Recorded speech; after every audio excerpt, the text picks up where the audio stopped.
नमस्कार बच्चों, आज की इस ऑनलाइन क्लास में हम फिर से एक बार हम पढ़ रहे थे तुलसीदास। क्या पढ़ रहे थे? तुलसीदास में हम पढ़ रहे थे मंदोदरी की रावण को सीख, जिसमें हम पहला पद पढ़ चुके हैं। अब हम पढ़ेंगे दूसरा और तीसरा पद। दूसरा पद है, मैंने यह पूरा नहीं लिखा है लेकिन मैंने कुछ लिख दिया है, आप अपनी बुक में देखेंगे। मंदोदरी सुनियो प्रभु आया। मंदोदरी कहती है, मंदोदरी ने सुना। तुलसीदास जी कहते हैं कि मंदोदरी कहती है, मतलब मंदोदरी ने सुना कि प्रभु श्री राम आ गए हैं। कौन आ गए हैं? प्रभु श्री राम आ गए। सुनो यानी सुना। मंदोदरी ने सुना प्रभु श्री राम आ गए हैं।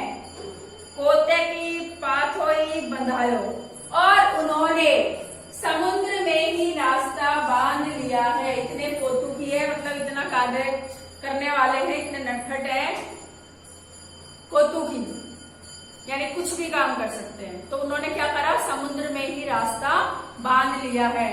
मंदोदरी ने सुना कि प्रभु श्री राम आ गए हैं और उन्होंने समुद्र पर ही रास्ता बांध लिया है। कर गही पतई भवन निज आनी, अपने पति को हाथ पकड़ करके महल के अंदर ले जाती है। बोली परम मनोहर वाणी, और अत्यंत मीठी वाणी में बोलती है। कौन बोलती है? मंदोदरी। चरण नाई सिर अचल रोपा, पहले तो रावण के चरणों में अपना सिर झुकाया और उसके बाद अपना आंचल यानी जो पल्ला होता है ना, उसको फैला दिया। सुनेऊ वचन पिए हरि परि हरि कोपा, के हे पतिदेव मेरे वचन को सुनिए और आप हरि से अर्थात भगवान से युद्ध मत कीजिए, उनसे क्रोधित मत होइए, उनसे युद्ध मत कीजिए।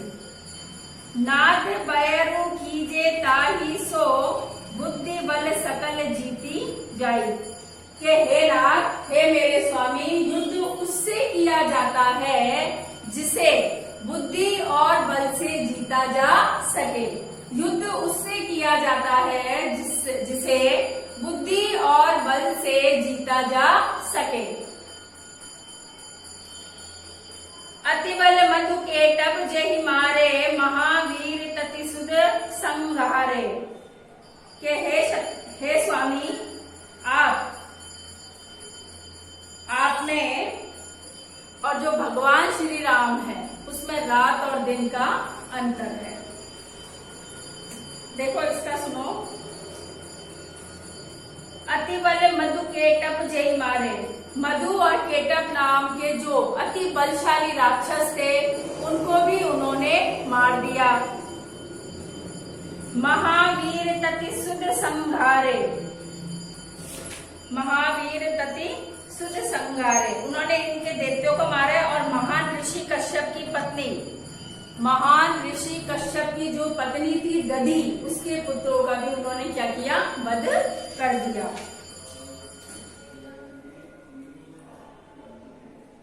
जेहि बलवान सहभुज मारा, सोई अबरेऊ हरन मही भारा, जिन्होंने वामन के अवतार में राजा बलि को बांधा था, परशुराम के अवतार में सहस्त्रबाहु को भी मारा था, इसलिए वह इस पृथ्वी का भार हरने के लिए ही यहाँ पर अवतरित हुए हैं। अतः हे नाथ, आपको उनका विरोध नहीं करना चाहिए, क्योंकि उन्हीं के हाथों में सभी का काल है, सभी का कर्म है और सभी का जीवन है। एक बार वापस सुनो, मैं इसको अपनी भाषा में बोल के बता देती हूँ कि मंदोदरी ने सुना कि भगवान श्री राम आ गए हैं और उन्होंने समुद्र के ऊपर रास्ता बना लिया है। तो वह अपने पति का हाथ पकड़ करके महल में लाती है और अत्यंत मीठी वाणी में बोलती है।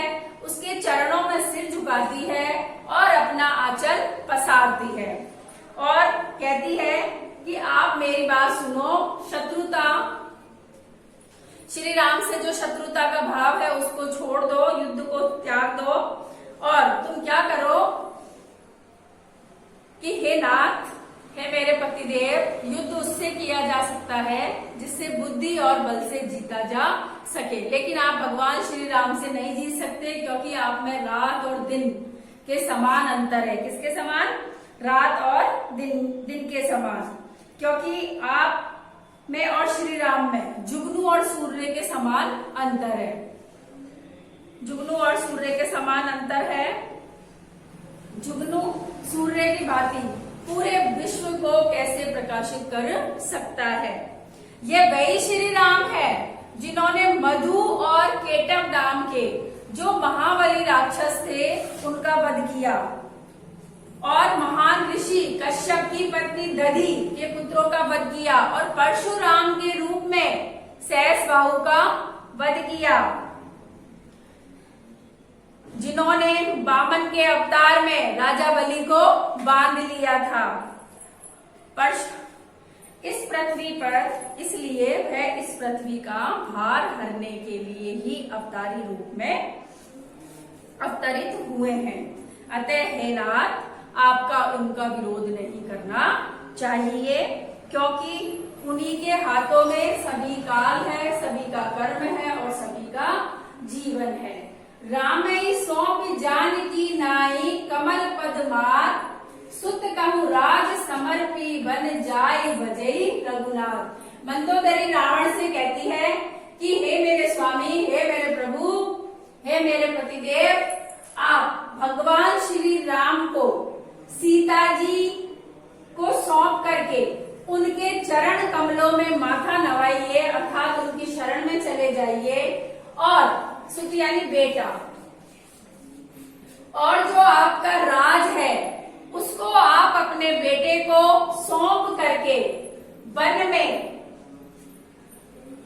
में चले जाइए और भगवान श्री राम का स्मरण करिए या भगवान श्री राम का भजन करिए। दोबारा देखो, मंदोदरी रावण से कहती है कि हे नाथ, आप भगवान श्री राम को सीता जी को लौटा दीजिए और उनके चरण रूपी कमलों में अपना माथा निभाइए, अर्थात उनकी शरण में चले जाइए और अपना जितना राजकाज है वो अपने बेटे को देकर के आप वन में जाइए और वहां भगवान श्री राम का भजन कीजिए। ये हो गई आपके दूसरे पद की व्याख्या। आपको जैसे मैंने तरीका बता रखा है वैसे के वैसे ही आपको इसकी व्याख्या करनी है। अब हम पढ़ेंगे इसके बाद तीसरा। आप अपनी बुक में देखना, मैं यहाँ पूरा नहीं लिख पाई क्योंकि पूरा लिखने के लिए इतना पर्याप्त जगह नहीं रहती है बुक पर।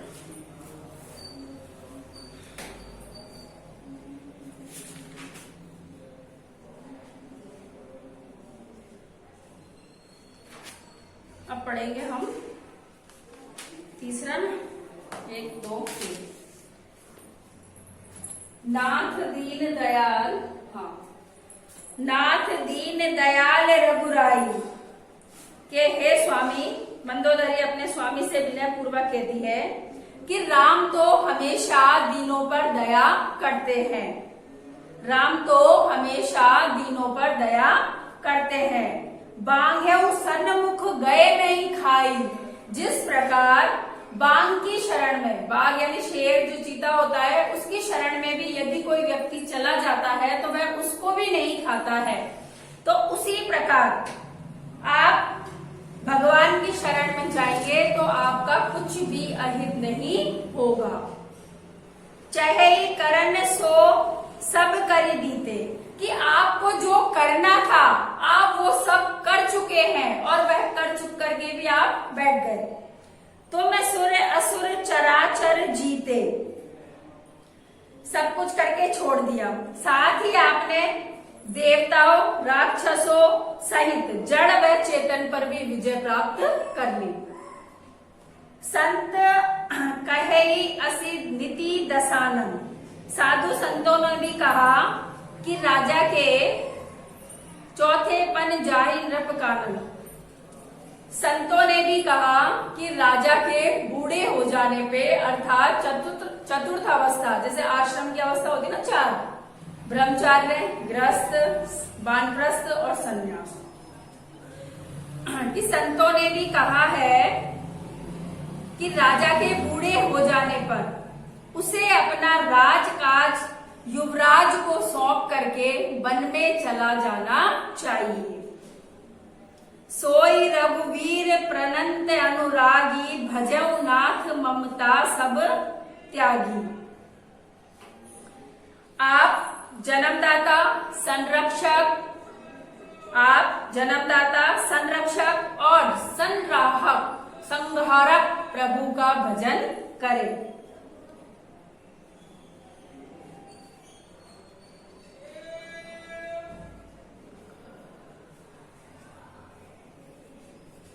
संरागक प्रभु का भजन करे और जो मोह माया है उसको त्याग दे।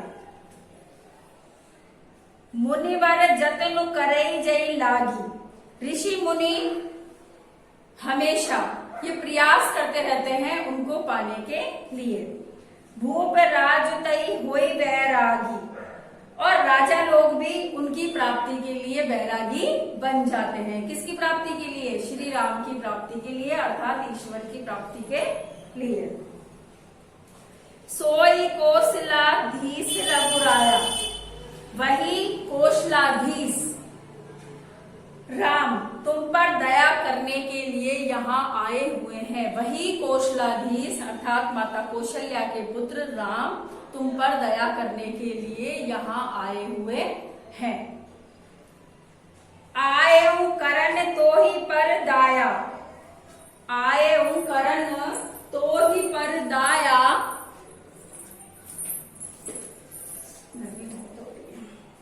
आयऊ करण तो ही पर दाया, यानी जो भगवान श्री राम है, कौशल्या माता के पुत्र हैं, वो तुझ पर दया करने के लिए ही यहाँ पर आए हुए हैं। जो पिए मान्यो मोर सिखावन, हे प्रियतम आप मेरी इस सीख को मान लीजिए। सुजस होय तिहु पर अति पावन, और ऐसा करने से तीनों लोक में आपका यश और भी ज्यादा फैल जाएगा। दोबारा सुन लेते हैं, दोबारा कर लेते हैं एक बार, दोहा पढ़ने से पहले इसको दोबारा मैं आपको ऐसे ही बोल के बता देती हूँ एक बार, कि मंदोदरी रावण से कहती है कि हे प्राणनाथ, जो भगवान श्री राम है वो तो सब पर दया करने वाले हैं। जिस प्रकार बाघ या चीता या शेर के सामने यदि कोई शरण में चला जाता है तो वह उसको भी नहीं खाता है, यदि आप भगवान श्री राम की शरण में चले गए तो आपका कुछ भी अहित नहीं होगा। आपको जो करना था आप वो सब कर चुके हैं, आपको जो करना था आप वो सब कर चुके हैं, और राक्षस, देवता, जड़ चेतन पर विजय भी प्राप्त कर चुके हैं। संत भी इस बात को कहते हैं कि जब राजा बूढ़ा हो जाता है तो उसे अपना राजकाज अपने बेटे को सौंप करके, अपने पुत्र को सौंप करके वन में चला जाना चाहिए। भगवान श्री राम का भजन करना चाहिए, जो पालन करता है, संहार करता है, उसका क्या करना चाहिए? भजन करना चाहिए। और भगवान श्री राम से प्रेम करना चाहिए, सारे मोह माया को छोड़ करके, और भगवान श्री राम का ही भजन करना चाहिए। ऋषि मुनि निरंतर प्रयास में लगे रहते हैं श्री राम की तपस्या में, अर्थात प्रभु को पाने के लिए, और राजा भी बैरागी बनकर के ईश्वर को पाने के लिए प्रयास करते हैं। कौशलाधीश अर्थात कौशल्या का पुत्र तुम्हारे ऊपर कृपा करने के लिए ही आया हुआ है, कृपा करने के लिए यहाँ आया हुआ है। दया करने के लिए यहाँ आया हुआ है। तो हे पतिदेव, आप मेरी इस सीख को मान लीजिए, आप मेरी इस सीख को मान लीजिए। इससे आपका जो यश है वो तीनों लोकों में और भी ज्यादा फैल जाएगा। अब दोहा है, अस कही नैन नीर भरी गही, पद कंपित गात। गात यानी होता है शरीर। नाथ भजऊ रघुनाथ ही, अचल होई अहि बात। अचल होई अहि बात। देखिए, मंदोदरी ऐसा कहते हुए, वो सब बातें कहती है, मंदोदरी ऐसा कहते हुए आंखों में आंसू भर लेती है और कांपते हुए शरीर से रावण के पैर पकड़ लेती है। पद यानी पैर। कांपते हुए शरीर से रावण के पैर पकड़ लेती है और आगे कहती है, हे नाथ। क्या कहती है? हे नाथ, भजऊ रघुनाथ ही, अचल होई अहि बात। आप श्री राम का भजन कीजिए, आप श्री राम का भजन कीजिए, जिससे मेरा जो सुहाग है, सौभाग्य है, वह अखंड बना रहे। दोबारा सुन लो एक बार। मंदोदरी आंखों में आंसू भरते हुए, आंखों में आंसू भरकर रावण के पैर पकड़ करके कांपते हुए शरीर से कहती है कि हे नाथ, आप भगवान श्री राम का भजन कर लीजिए, जिससे मेरा जो सुहाग है, जो मेरा सौभाग्य है, वो अखंड बना रहे। ये आज मैंने आपको दूसरे और तीसरे पद की क्या बता दी? व्याख्या बता दी, यानी अर्थ बता दिया। अब आपको जैसे मैंने तरीका बता रखा है वैसे ही आपको व्याख्या करनी है। यदि इसके बाद भी कुछ समझ में नहीं आता है तो आप कमेंट बॉक्स में लिखना, नहीं लिख सकते हो तो डायरेक्ट कॉल भी करना। आज के लिए बस इतना ही। अगली क्लास में हम कल फिर पढ़ेंगे। मैं आपको होमवर्क नोट करवा देती हूँ एक बार, इसको डायरी में नोट कर लेना। पाठ 2 के पद दूसरे और तीसरे की व्याख्या करो,